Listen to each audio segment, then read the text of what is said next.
মানুষের বিভিন্ন ধরনের নেশা জাতীয় করলে যেমন ডোপামিন রিলিজ হয়, আবার পাহাড়ে আসলে এই ডোপামিনটা রিলিজ হয়।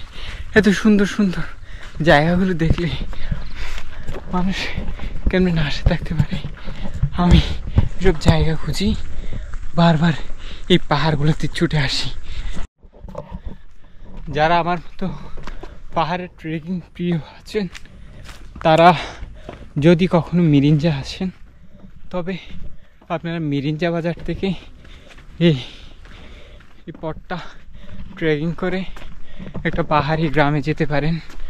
এই গ্রামটার নাম হচ্ছে মুরংপাড়া। মিরিঞ্জা বাজার থেকে একদম একটা সিঁড়ি আছে পাহাড়ের উপর, অনেক লম্বা সিঁড়ি। এই সিঁড়িটা বেয়ে প্রায় আধা ঘন্টার পথ। এই পথ হেঁটে গেলেই একদম সোজা রাস্তায় পরিষ্কার পথ। এই পথটা হেঁটে গেলেই এটা গ্রাম পড়বে। এটা হচ্ছে মূলত মুরংপাড়া।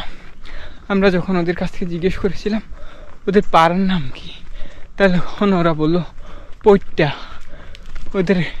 ওরা ওদের ভাষায় বলতো, না কীভাবে বললো এটা আমি জানি না। তবে আমি যখন সিঁড়িতে উঠছিলাম ওই জায়গাতে লেখা দেখলাম মুরংপাড়া যাওয়ার রাস্তা। আমি পাহাড়ি পথ বেয়ে এই পাড়াটা, পাহাড়ি গ্রামটা ঘুরে আসলাম। আমার যেতে আধা ঘন্টা, আসতে আধা ঘন্টা, 1 ঘন্টা যাতায়াত। আর আমি ছিলাম ওখানে 1 ঘন্টা মতো ওই জায়গায়।